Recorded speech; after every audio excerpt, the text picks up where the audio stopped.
Hello and welcome back to Digital Assets Daily. Good morning, good afternoon, or good evening, wherever you are in your corner of the world. Did your employees trade XRP? Is the question that Ripple goes after the SEC staffers as discovery deadline pushed. Ripple has filed a motion that is seeking to compel the SEC to disclose whether its employees traded XRP, as it seeks to prove the SEC didn't consider digital assets as securities. Elsewhere, a judge has approved a joint request between Ripple and the SEC to extend the discovery deadline until November 12th. In time to get things straightened out so that XRP can take off mid-December. So hopefully it stays on track and the ISO 20022 doesn't affect it and delay it until the following summer of 2022. It'd be nice to see it take off at least to a new all-time high. On a minimal, I would expect at least 4x the previous, taking off in mid-December. We'll see if ISO affects it at all.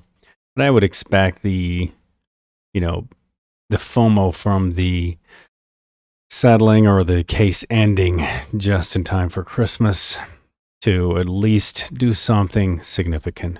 And again, we'll follow that and see how it plays out.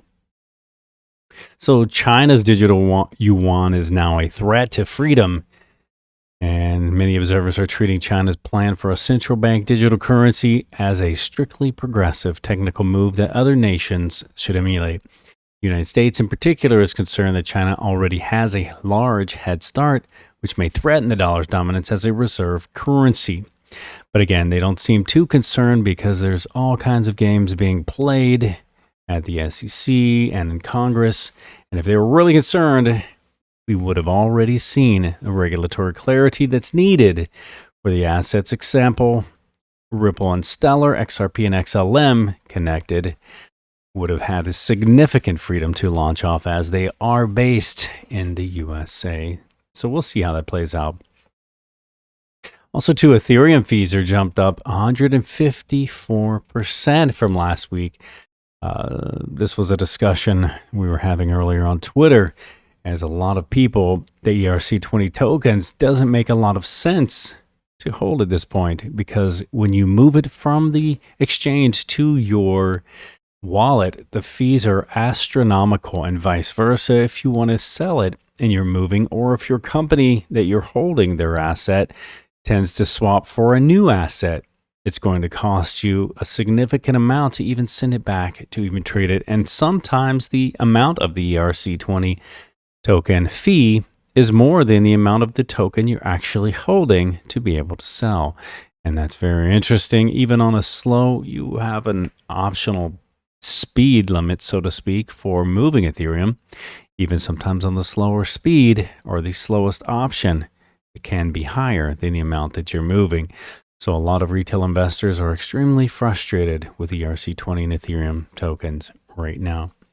Visa white paper describes NFTs as a promising medium for fan engagement, and the non-fungible token, or NFT, market registered 2.5 billion USD in sales during the first half of 2021. So companies like Visa continue to shine the spotlight on this rapidly growing industry.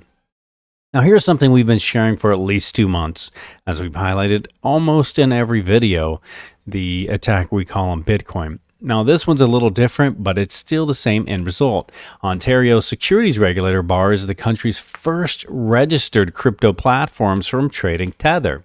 If you take out Tether, you take down Bitcoin in a significant way.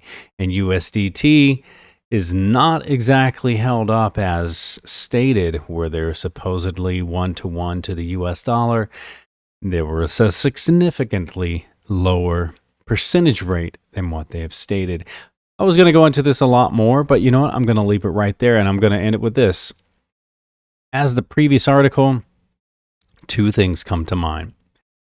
Number one, if you don't hold your keys, you don't hold your crypto, and I'm going to bounce back, because this says it's going into the first registered crypto platforms from trading Tether. So it's attacking the platform.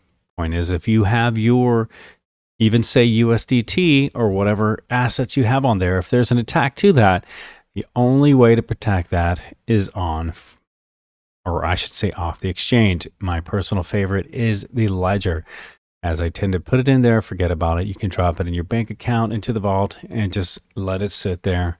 Stay on top of your tokens, obviously, in case you need an update or an upgrade, or if there is some kind of a swap, you're going to want to get your ledger back from the bank vault as well. So you can put it in there and forget about it, have stress-free until you're ready to go to the moon. So I believe it'll get to the time kind of like where Bitcoin is today, BTC.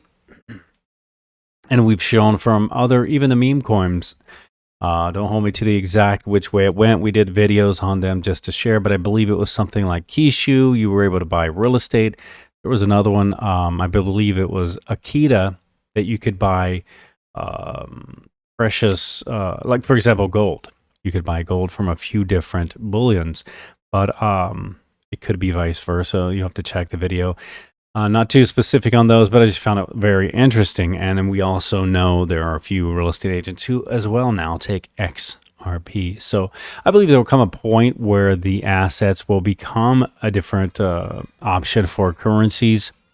And you'll either use USD, even if it's a digital dollar version or whatever it may be, or you'll be able to use XRP or XLM or whatever a stable coin that those are based off of, for example. And in the time there will be, not available. I believe in the future, XRP won't be held by any retail investor except, possibly a few of you who are mooning through that now. But I think there will come a time whether Ripple or the enterprise institutional wholesale level does some sort of a buyback or something. But I believe when it's in its prime, I don't see retail investors holding that any further. I think they will have already sold out or been bought out by that time. But I would predict in the future, it's not something that you would typically hold because they're going to need it for its design and intent. But we'll see how that plays out in the future. But again, guys, when I'm looking at this, I think, not your crypto.